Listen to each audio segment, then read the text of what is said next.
highly talented painter arrived at the royal court of a kingdom.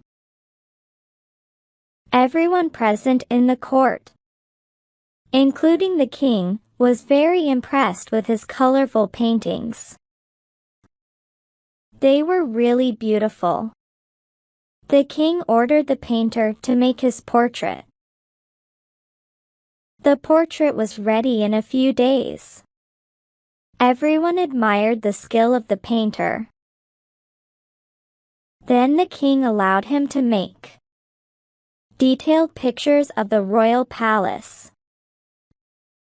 Then the painter was allowed to roam around the whole palace for observation of every corner from inside and outside the palace.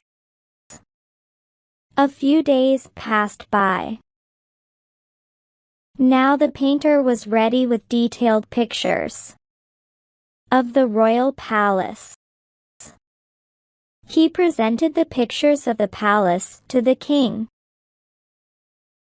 He had made perfectly detailed pictures. After seeing the pictures, the king said, "I am very impressed with your beautiful paintings. I wish you to stay as our royal guest for 2 more days. In the meantime, I honor you with rewards in a public ceremony." The painter agreed to stay for 2 more days.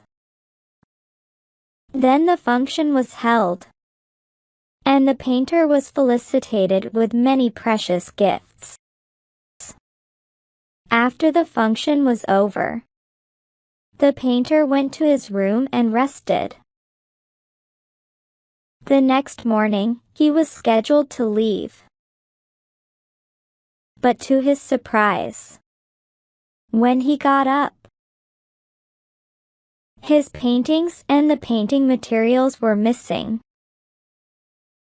Someone had stolen them. The painter went running to the royal court to complain about the theft. In court, the painter told him about his missing paintings and belongings to the king. Just when the king was about to call the guards to search for the thief, the minister got up and said, "Your Majesty, there is no need to look for the thief. I am the thief." "You are a thief. Why did you do so?" asked the king. "Your Majesty, there is a reason behind doing so. When the painter had begun impressing you, I became suspicious about his intentions.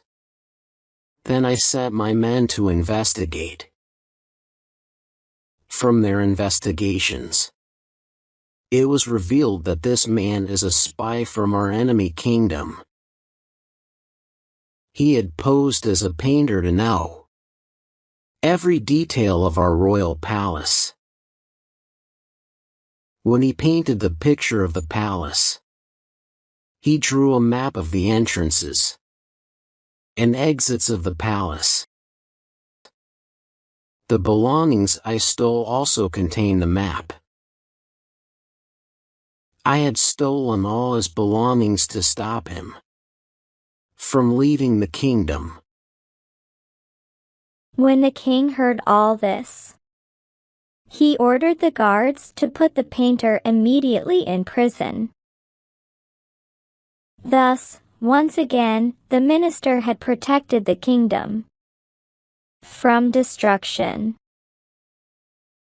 Moral: appearances can be deceiving, and sometimes what seems beautiful may hide darker intentions. There was a lot of noise in the marketplace. A merchant was in the middle of the crowd, shouting at the top of his voice, "I have lost my pouch! I have lost my pouch with dollars in it! Oh, my money! Please find it! I will reward anyone who finds it. A poor beggar who was sitting outside a shop saw the pouch lying among some things by the roadside. He picked it up and found it contained $100. Being an honest man, he took it up to the merchant and asked, "Is this the pouch you are looking for, sir?" The merchant snatched the pouch out of his hand. Yes, yes, this is mine. He said, "Then will you give me the reward, sir?" asked the beggar. Reward? What reward? There were $200 in the pouch I lost. But there are only 100 in this. You have taken my money. And now you want a reward, said the greedy and dishonest merchant. The beggar was very hurt and angry. He was not dishonest. The argument went on, and people in the crowd took sides, and there was a lot of noise. Finally, the beggar said they should go to the king to settle their dispute. So, both of them went to court. The king heard them and then instructed the minister to settle their dispute. The minister said, You are both right. This merchant lost his pouch with $200. You have found a pouch with $100 in it. Is that right? Yes, Yes, sir. sir. agreed both men. So both facts are true. Since this pouch does not contain $200, it cannot be the one that the merchant lost. And since no one has come forward to claim this pouch with $100,